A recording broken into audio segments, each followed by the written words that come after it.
এই লোকটা এতটাই পারফেক্ট ভাবে তীর মারতে পারতো যে তার সবগুলো তীর একদম নিশানার মাঝ বরাবর লেগে যেত, কারণ এই শালা একদমই বোর্ডের কাছ থেকে নিশানা লাগাচ্ছিল।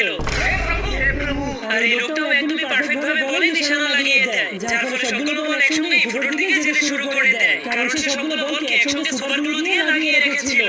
আর এই দুজন লোক টেনিস বল খেলছিল। কিন্তু খেলা দেখতে আসা সবগুলো দর্শক অনেক অলস ছিল, কারণ তারা তাদের অলসতার জন্য তাদের মাথাগুলোকে ঘুরাতো না, তারা শুধুমাত্র তাদের চোখের মণিগুলোকে বলের সঙ্গে সঙ্গে এদিক ওদিক ঘুরিয়ে দিত। আর এটা হলো দুনিয়ার সবথেকে বড় বরফের পাহাড়, এই জন্য যারা সেখানে স্কেটিং করতে আসতো তারা প্রচন্ড ভয়ে থরথর করে কাঁপতে শুরু করে দিত। কিন্তু তখন সে এক সেকেন্ডের মধ্যেই নিচে নেমে আসে, কারণ সেই পাহাড়টা ছিল একটা নকল পাহাড়ের পেইন্টিং। আর এই সবগুলো লোক যখন রেসিং করার জন্য দৌড়াতে শুরু করে, তখন তারা সবাই একসঙ্গেই দৌড়াতে শুরু করে দেয়, কারণ তারা সবাই একই কোম্পানির ভিটামিন খেয়েছিল।